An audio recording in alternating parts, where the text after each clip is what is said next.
Hello and welcome to Second Look, a midweek Bible study of Second Baptist Church here in Hopkinsville, Kentucky. My name is Brother David Tucker. I'm pastor here, and I'm excited that we're going to have these moments ahead to study God's Word together. Now, we're going to be in Acts chapter 25, and in that passage, we're going to meet Paul and Festus and Felix and King Agrippa. But only one of these men is really going to be free. Turn over to Acts chapter 25. And let's take a second look.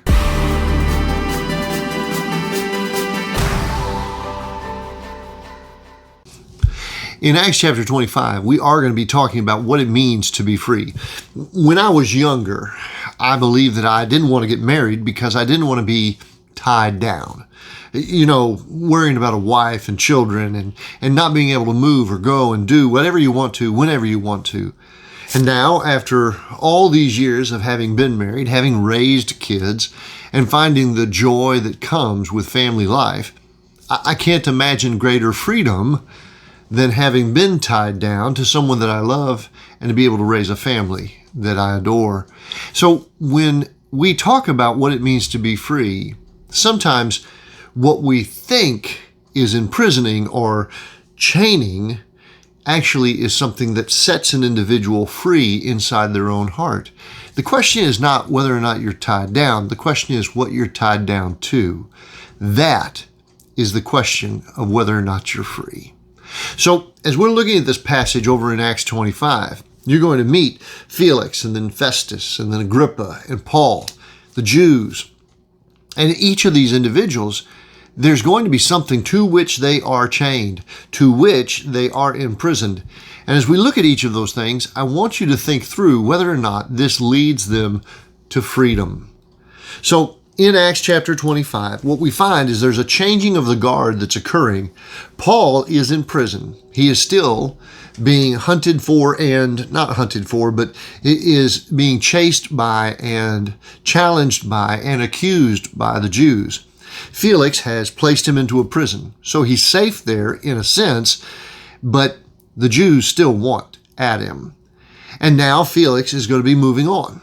He's retiring from that position at the end of Acts 24, and he's handing it over to Festus. It says there in verse 27 of Acts 24, when the 2 years had passed, Felix was succeeded by Porcius Festus, but because Felix wanted to grant a favor to the Jews, he left Paul in prison. So Felix, seeking to do a favor for the Jews, leaves Paul in chains. He doesn't turn him over to them, but he doesn't set him free. And so now Felix has handed the problem of Paul onto Festus. There, as Festus arrives in verse 1, it says 3 days after arriving in the province, Festus went up to from Caesarea to Jerusalem, where the chief priests and the Jewish leaders appeared before him and presented the charges against Paul. They requested Festus, as a favor to them, to have Paul transferred to Jerusalem, for they were preparing an ambush to kill him along the way. So, in the passage, we already now have found that Paul is still in prison. He was in prison in chapter 24. He is still in prison in chapter 25. So Paul is tied down. There's just no question about it. He is tied down by literal physical chains. He has literal physical bars on the walls. He is not allowed to come and go as he pleases. His life appears to be completely tied down within this prison. But he's not the only one we've just met. We find there are also the Jews, and there's Festus, who's taken over for Felix. Felix, to the very end, feels an obligation to the Jews. He's tied to them. Why? Because his political power is connected to their being at peace with him. The Roman governors had a real struggle in just trying to keep the place bottled up. And when the Jews were upset, the kind of riots and things that took place, it messed with what the governor was trying to build, what the governor was trying to do. And so he would try to appease that segment of the population to just have some civil rest so that he could get some things done. And so Festus was doing political favors for those that he saw as political powers. Now, Felix does this, and he passes it on to Festus. Within 3 days, Festus has gone up to Jerusalem. Festus clearly understands these people are a political powerhouse. I need to go and talk with them. I need to go and assess where they're at and what's going on with them. And so he is tied to the political needs of that area. He can't just go off and do whatever he wants to. He has to make sure that what he's doing is going to be all right with all these different political factions that are within the area which he is governing. He is not free. He is tied to the people that are around him. Not only that, but the Jews also are tied. They are still tied to an anger that actually, if you go back, one chapter, had 40 men seeking to not eat or drink until they finally had killed Paul. That anger has not subsided. That fury has not died down. The insult that Ananias has felt as a high priest, the insult that the Sanhedrin has felt in being divided by this man Paul, the fury that they feel is still boiling within them, and they are tied to this anger. If you take a look again at the passage, it says they requested Festus as a favor to them to have Paul transferred to Jerusalem, for they were preparing an ambush to kill him along the way. They tell Festus, bring him to us. And the intention is, we're going to kill him before he ever arrives. Their hope is to eliminate Paul physically, to have his blood on their hands and to feel like they've exacted vengeance for I don't know what, but whatever it is, they won't have peace until they have a piece of Paul. Now, they're tied to this anger. Festus is tied to his politics, and Paul is tied to the chains. So everybody is tied down in this passage in some way, shape, or form. I want you to understand, you're tied down to something. You're tied down to someone. When you say, I'm a free individual, I go and do whatever I choose, I make decisions however I please, that's not accurate. There are things that tie you down, and those things hold you. It's not a question of, can I be free from being tied to anything?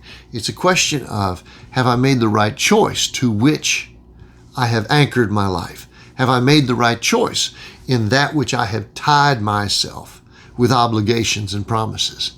Have I made the right decision in tying myself down to the right thing or the right person? Therein lies the issue. So answer the question for me. To whom or what have you tied your life?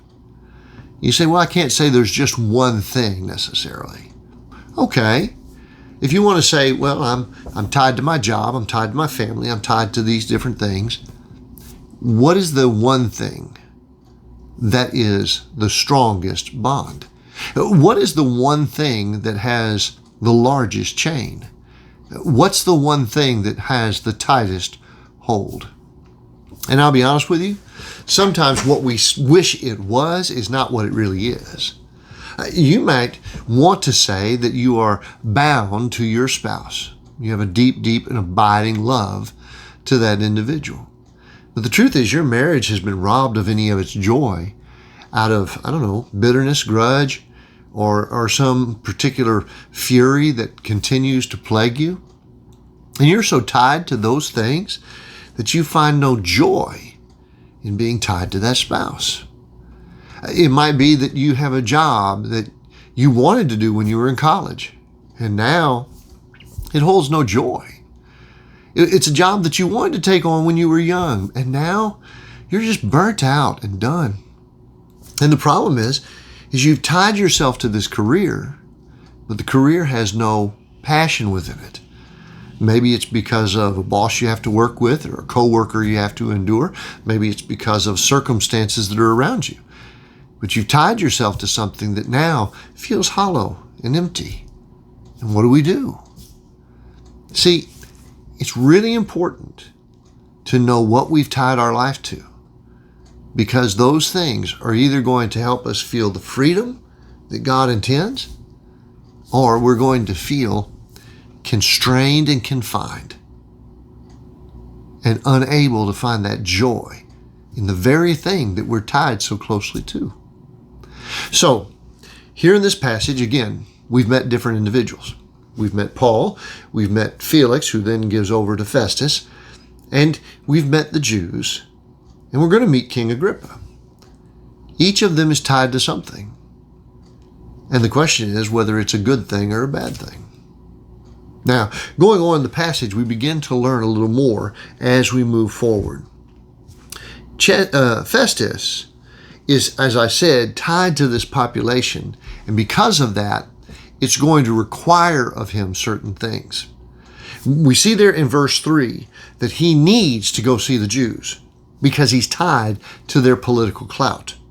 There in verse 3, again, it states this, that they requested Festus as a favor to them to have Paul transferred to Jerusalem. They said, we're going to ask a favor of you. And we kind of anticipate you're going to give this favor to us. Why? Because we have a lot of political clout. Within 3 days of having arrived in the office, he's already made his way to Jerusalem so that he can speak with the Jewish High Council. He intends to curry their favor to keep the peace. And so he's tied to them. And his goal is to keep that peace, and that's going to require, again, listen to it, he's going to have to do some favors. There are some requirements that are going to be upon him because he is trying to keep them happy. And a matter of fact, in verse 9 of the same chapter, you'll see that he does do this. Verse 9, it says, Festus, wishing to do the Jews a favor, said to Paul, are you willing to go to Jerusalem? Festus's motivation is to do something that is going to gain some favor with the Jews. And so he's going to try to bring Paul to Jerusalem, even though he'll never make it if he does. Festus is tied to these people. And because he's tied to these people, he has to curry some favor with them. He has to do some things, maybe not things that he even wants to do. It doesn't matter. He has to do these things because he wants to keep them connected to him. And there are some folks in your life, there are some situations in your life, and you didn't intend to do some of the things that you're doing now, but because you tied yourself to this person or that thing, suddenly now you find yourself engaged in activities that you said you wouldn't be a part of. You find yourself engaged in different circumstances that you never could see yourself being in the midst of. And it's all because you're trying to keep favor with this group, that thing, whatever. Perhaps it's time, as you look at all the favors that you're being asked to do, that you look at who it is you've tied yourself to and decide whether or not it's really worth the cost that is being invoked. Secondly, we did talk about those Jews, right? The Jews that were seeking to kill Paul. And what did we say? We said that they are tied to their anger. And so here are these individuals who are tied to a fury. And listen, we talked about this in the last study, and I don't want you to miss it. It is a fury they can never satisfy. If you remember, we talked about the fact that this anger and this lust for violence and hurt and revenge, it won't be satisfied. They'll always go to bed hungry. And so here we are in chapter 25, and they're still hungering for the same thing. By the way, by the end of this chapter, Paul's going to be heading off somewhere, and the Jews won't be able to get a hold of him. They are still going to hunger for something that will never be given to them. So when you and I tie ourselves to a sin, whether it's anger or it's lust or it's greed or whatever, what the devil does is he places in you this desire, but the desire can never be truly filled. The desire can never be completed. You can never be full. You'll always be hungry, because anger will breed on more anger, and lust will bring more lust. Greed will engage more greed. You're just never going to satisfy it to a point that you aren't tied to it and pushed to try and find satisfaction for it. I don't know in your situation, but if you're in a place right now where you have found yourself over and over and over again pursuing this fantasy that never brings a reality of joy, maybe it's time to look at what you tied yourself to. Maybe it's time to cut the strings and be set free from this sin that you have chained yourself to. Well, Festus, the Jews, one is chained to the people, the other is chained to a sin or an emotion. But what about Paul? Paul is chained as well. We find that Paul is chained literally in prison. The scripture tells us that Felix had left Paul in prison there in verse 27 of chapter 2 as a favor to the Jews. So Paul's in prison. There are real chains and there are real bars that are around him. But that ties his physical being. It does not tie his spiritual being. Paul is actually more free within the walls of that prison than those who are tied down outside of it. Let me explain it. If you will, go to verse 8 with Paul making his defense before the Jews and before Festus. It says, "Then Paul made his defense. I have done nothing wrong against the Jewish law or against the temple or against Caesar." So let's stop there for a minute. Paul has no guilt in his heart. He just looks at him and says, I've done nothing wrong. And he actually goes through each of the different categories of wrongness. He says, I've not done anything against God's law. I have not done anything against the temple. And I have not done anything against Rome. I have not done anything against the legal governor of the land. I have not done anything against the cultural governance of the land. And I have not done anything against the spiritual leader of my soul. He says, I have not violated any of these things. I have a clear conscience. It's kind of like if you were to be pulled over and you were doing, 10 miles under the limit, you would greet the officer with a smile because you know you weren't speeding. You know that you have done everything by what is required. And you have a clear conscience. As opposed to when the blue lights usually come on and you think, oh my goodness, and look down at the speedometer and you know that you have violated the law. Now you're anticipating what's going to fall. Paul meets these people with a smile. He has absolute freedom from guilt. And folks, I cannot overemphasize the health that brings to the body, the beauty and joy that brings to the intellect and mind. To be free of guilt, to not have a shadow that's constantly moving about with you, to not have a closet that you're worried someone may open up or something may fall out of. To have a life that is transparent and open, to have a life that is free of any guilt of sin. Oh my goodness. What joy that is. Do you have that in your life? Are you at a place where you can say, I feel that freedom. I know that freedom. I'm telling you, today you can have it. Jesus Christ has paved the way to forgive you of all sin. He can actually not just remove it, but cleanse the stain from it. He can give you freedom. He can give you a clean heart. And he can give you the strength and the opportunity to live a life that does not have guilt constantly overshadowing it. Well, the Apostle Paul has more than that.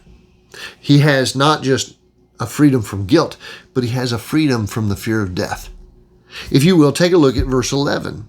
He's making his defense before Festus. In verse 11, he states, if, however, I am guilty of doing anything deserving death, I do not refuse to die. He says, if I've done something that's going to require my life, I'll give you my life. And he does not hesitate. He doesn't fear it. He doesn't worry about it. You can't make him scared with some threat upon his life, because he has already given his life over to Christ. He has already sacrificed his life and said, it's not mine anymore.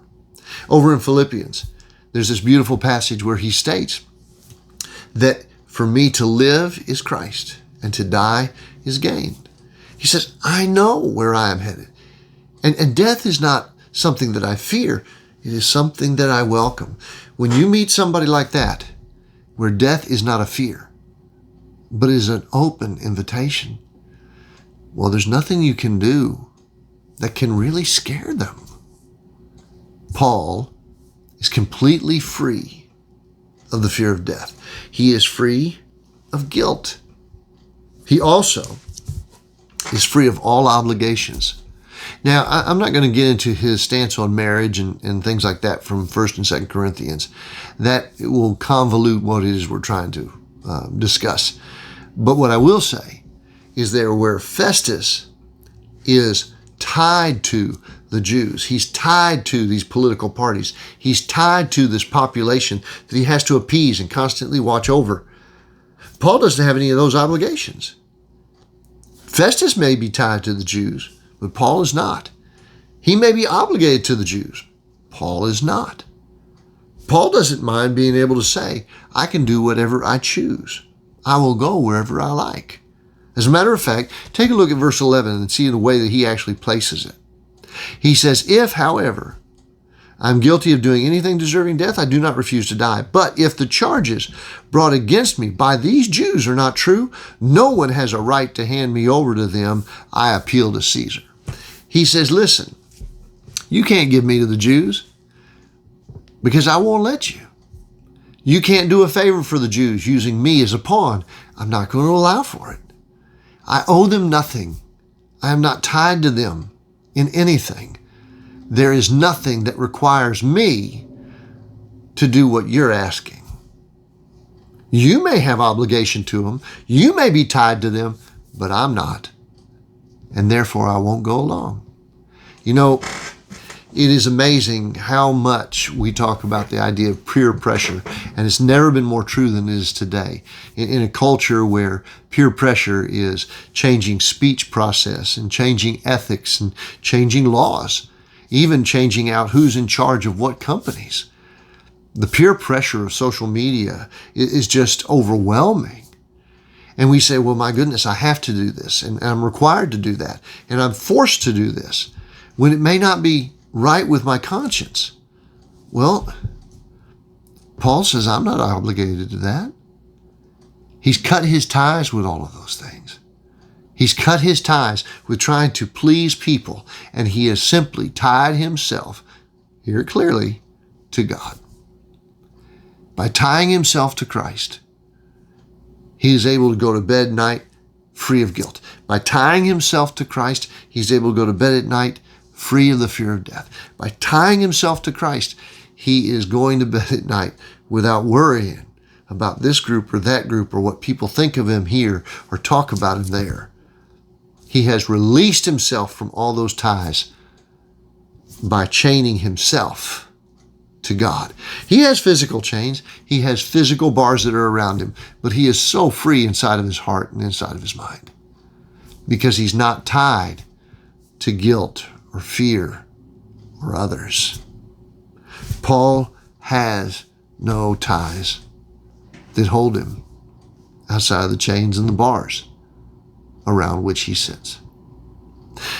When Paul finishes here, everybody's going to know that he's the free man. As a matter of fact, they're going to have a discussion over the fact of, we're not sure why he's in jail. We're not sure those bars and those chains are accurate because he's free. He's not tied to the Jews. He's not tied to the fear of death or the fear of guilt. This is a free man. He's living free inside those walls. We don't even know why he's there. Festus is going to bring in King Agrippa. And King Agrippa is going to hear about the case. If you will, I want you to take a look there in verses 26 and 27. In that, we find these words. He says, but I have nothing definite to write His Majesty, meaning Caesar, about him, that is Paul. I have nothing to write to Caesar about Paul. Therefore, I have brought him before you all, and especially to you, King Agrippa, so as a result of this investigation, I may have something to write. For I think it is unreasonable to send a prisoner to Rome without specific charges against him. Festus says, I'm bringing him to you, King Agrippa, because we've got to come up with a charge. We have no reason that he's in jail. We have no actual cause for him to be in chains. The chains that he has on and the bars that are around him, they don't actually hold him. It's the charges that keep him in that place. And if we send him to the Caesar without any charges at all, it's going to show that we don't understand why he's not a free man. Because he is free. Yes, we might have him in chains, and yes, we might have him behind bars, but he's free because we have nothing charged against him.